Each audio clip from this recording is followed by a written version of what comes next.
তাঁতীবাজারে আসার পথে ইসলামপুরের নবনারায়ণ লেন নামে একটা জায়গা আছে। এখানে প্রবেশ করার সাথে সাথেই একটা ইয়াং ছেলে তাকে ধাক্কা দিয়ে গালাগালি শুরু করে। তো এই টাকা ভর্তি ভিকটিম উনি পরিস্থিতি বুঝতে পেরে সরি বলে চলতে যাওয়া শুরু করার সাথে সাথেই আরও 7-8 জন এসে তাকে এলোপাথারি কিল ঘুষি দিয়ে রক্তাক্ত করে একটা পর্যায়ে তার চোখে আঙ্গুল দেয় এবং চোখের ভিতরে কিছু গুল ঢুকিয়ে দিয়ে তার ব্যাগটা টানাটানি করে ডাকাতি করে নিয়ে যায়। এবং ওই পিউ থেকে তারা প্রায় সরু গলি প্রায় অর্ধ কিলোমিটার দূরে দূরে বাংলাদেশের বিভিন্ন জেলায় ছড়িয়ে যায়। তা আমরা এই সংক্রান্তে পরের দিন 27 তারিখে ওই প্রতিষ্ঠানের মালিক আকিদুল ইসলাম উনি একটা মামলা করেন, ডাকাতির মামলা।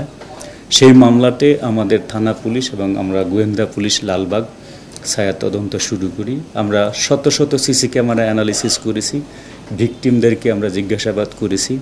আমরা পিউকে একাধিকবার দলে বলে যে ভিজিট করে এই ডাকাতদের সম্পর্কে টুকটাক নিশ্চিত হতে চেষ্টা করি।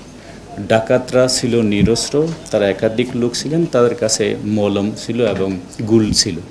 তারা ডাকাতি কাজে কিছু বাটন ফোন ব্যবহার করেছে এবং ডাকাতি কাজ সংগঠিত হওয়ার পরে কোনো মোবাইল বুড়িগঙ্গা এবং অন্যান্য নদীতে ফেলে দিয়ে তারা টেকনোলজিক্যালি সম্পূর্ণ ডিসকানেক্টেড থাকার চেষ্টা করেছে। সেই কারণেই ডাকাতদেরকে গ্রেফতার করা এবং বেশি পরিমাণের লুণ্ঠিত ডাকাতির টাকাগুলোকে উদ্ধার করতে আমাদের অনেক সময় লেগে গেছে।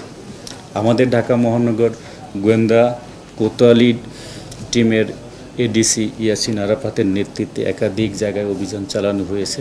আমরা অভিযান চালিয়েছি চট্টগ্রামে, আমরা অভিযান চালিয়েছি খুলনাতে এবং বিভিন্ন জায়গায় অভিযান চালিয়ে আমরা 3 জন ডাকাত সর্দারকে গ্রেপ্তার করেছি।